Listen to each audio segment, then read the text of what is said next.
ನೀವು ಹೋರಾಟಕ್ಕೆ ಯಾವಾಗ ಬಂದ್ರಿ, ಯಾವ ವಿಷಯನಲ್ಲಿ ಬಂದ್ರಿ, ಯಾಕೋಸ್ಕರ ಬಂದ್ರಿ? ನಮ್ಮಲ್ಲಿ ಇರ್ತಕ್ಕಂಥ ರೈತರಿಗೆ ಒಂದು ಕೊಡುಗೆ ಕೊಡ್ಲಕ್ಕೆ ಆಗ್ತದೇನೋ ಅಂತೇಳಿ ಒಂದು ಸಣ್ಣ ಪ್ರಯತ್ನ ಮಾತ್ರ ಮಾಡ್ಲಾಗತ್ತೆ. ನೀ ನುಡಿದರೆ ಹೊನ್ನುಡಿಯದು ಮರು ನುಡಿಯುವರಿಲ್ಲ, ನ್ಯಾಯಾಂಗದ ಕನ್ನಡಿಯದು ಕಡೆಗಣಿಸುವರಿಲ್ಲ. ಈ ಅಧಿಕಾರಿಗಳು ಅವರೊಬ್ಬ ರೈತ ಕುಟುಂಬದಿಂದ ಬಂದಿರ್ತಾರೆ. ರೈತರ ಮಕ್ಕಳು ಇವತ್ತಿನ ದಿನ ಅಧಿಕಾರ ಮ್ಯಾಲಿಂತಂತೂ ಉಚ್ಕೊಂಡ್ ಬೀಳಂಗಿಲ್ಲ. ಅಂದ್ರೆ ಕರ್ನಾಟಕದಲ್ಲಿ ಕೃಷಿ ಸಚಿವರು ಇದಾರ ಅನ್ನೋದೇ ನನಗೆ ನೆನಪಿಲ್ಲ ಸರ್. ಅವರು ಉತ್ತರ ಕರ್ನಾಟಕಕ್ಕೆ ಏನಾದ್ರು ಒಂದು ಮಾಡಬೇಕು, ಅವರಿಗೆ ಅಧಿಕಾರ ಸಿಕ್ಕಿದ್ರೆ ಸಾಕು. ಹಾಗಾದ್ರೆ ಎಲ್ಲಾ ಸರ್ಕಾರಗಳು ಸುಳ್ಳು ಹೇಳುತ್ತಾ? ನಾವು ಒಬ್ಬರ ಮೇಲೆ ಆಪಾದನೆ ಮಾಡ್ತದ್ವಿ.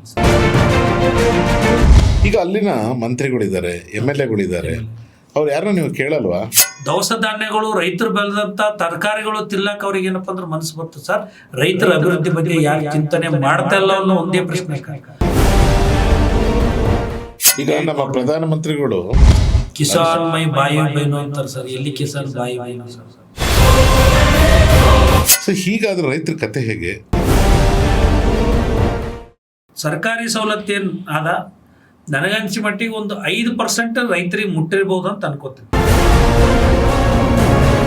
ಹೆಂಗಾಗ್ಯದಂದ್ರೆ ಸರ್, ಗಾಯದ ಮೇಲೆ ಬರೀ ಎಳ್ದಂಗೆ ಆಗಿಬಿಟ್ಟ ಸರ್. ಇವತ್ತಿನ ದಿನ ಡೆವಲಪ್ಮೆಂಟ್ ಅವ್ರು ಸುಡಿಕೆ ಆಸೆ ಬಿಟ್ರೆ ಎಸೆನ್ಷಿಯಲ್ ಬಗ್ಗೆ ಪ್ರಶ್ನೆನೇ ಕೇಳಲ್ಲ ಅವ್ರ ಅಧಿಕಾರಿಗಳಿಗೆ. ಮಾರ್ಚ್ ತಿಂಗಳು ಬಂತಪ್ಪ ಅಂದ್ರೆ ರೋಡಿನೇ ಕುಂದ್ರಬೇಕು ಸರ್ ನಾವು. ಸೊ ನೀವು ರೈತರುಗಳು ಯಾಕೆ ಸುಮ್ಮನೆ ಕುಂತಿದ್ದೀರಾ?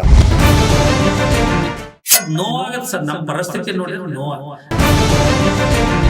ಆ ಥರ ಪ್ರತಿನಿಧಿಗಳು ನಿಜವಾಗ್ಲೂ ಬೇಕಾ ಸರ್? ನಾವು ಪಾಪ ಮಾಡಿವಂತೇಳಿ ಅಂತ ಪ್ರತಿನಿಧಿಗಳು ನಮ್ಗೆ ಸಿಗ್ತಾರೆ.